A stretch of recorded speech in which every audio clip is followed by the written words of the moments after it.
નમસ્કાર ખેડૂત મિત્રો. અત્યારે આપણા પ્લોટની વિઝિટમાં આવેલા છે વનિતા એગ્રો કેમ્પના સાહેબ. આમ તો આપણે એને માઇક્રોન્યુટ્રિયન્ટના બેતાદ બાદશાહ કહીએ છીએ. તો સાહેબને પૂછીએ કે આપણા તરબૂચનો ગ્રોથ કેવો છે. હવે સાહેબ, તમને આપણો પ્લોટ, જર્મિનેશન અને ગ્રોથ કેવું લાગ્યું છે? અત્યારે જોવા જઈએ ને તો જર્મિનેશન ની વાત કરીએ તો 98% થી 96% હે ને જર્મિનેશન સારામાં સારું થયું છે.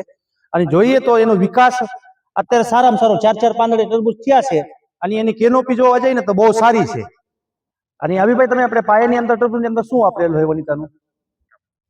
હવે સાહેબ, પાયાની ખાતરની વાત કરતા પહેલા આપણે અહીંયા 96 થી 97% જેવું જર્મિનેશન છે. અને જે આપણે હવે ગેપ ફિલિંગ કરવું છે, કે જે પાયાની શરૂઆત છે, કે એક છોડ ઉગવાના લીધે ટૂંકમાં આપણું ઉત્પાદન ઓછું ના આવે, એના લીધે આપણે ખોડલ હાઈટેક નર્સરીના રોપા જ્યાં ગેપ ફિલિંગ કરવા માટે વાવવાના છે. તો તમે આ રોપા તમને કેવા લાગ્યા છે?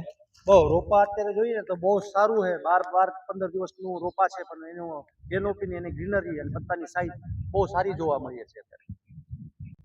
હવે સાહેબ, આમાં આપણે બેસલ ડોઝની વાત કરીએ કે બેડ બનાવ્યા પહેલા આપણે પાયામાં શું નાખેલું હતું. આમાં આપણે જે વનિતાની ન્યુટ્રીકેટ આવેલી છે ને, એ વાપરેલી છે. અને ઉગી ગયા પછી 7 થી 8 દિવસે આપણે ડ્રીપમાં સિક્વલ ZNB જે આપેલું છે, જે એકરમાં 500 ગ્રામ જેટલું આપેલું છે. એનાથી ગ્રોથ તમને ખેડૂત મિત્રો સારો એવો જોવા મળે છે. અને ઝીંકની છે ને, છોડની હ્યુમિડિટી બુસ્ટર વધારવામાં સારામાં સારું કામ કરે છે.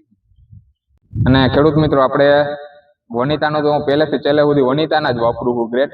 એમાં ગ્રેડની ખાસિયત એ છે કે જે 100% વોટર સોલ્યુબલ છે અને ખૂબ સારું રિઝલ્ટ આપે છે. અને સોડિયમ ફ્રી છે, એક સાર જામતો નથી અને બહુ સારું રિઝલ્ટ છે.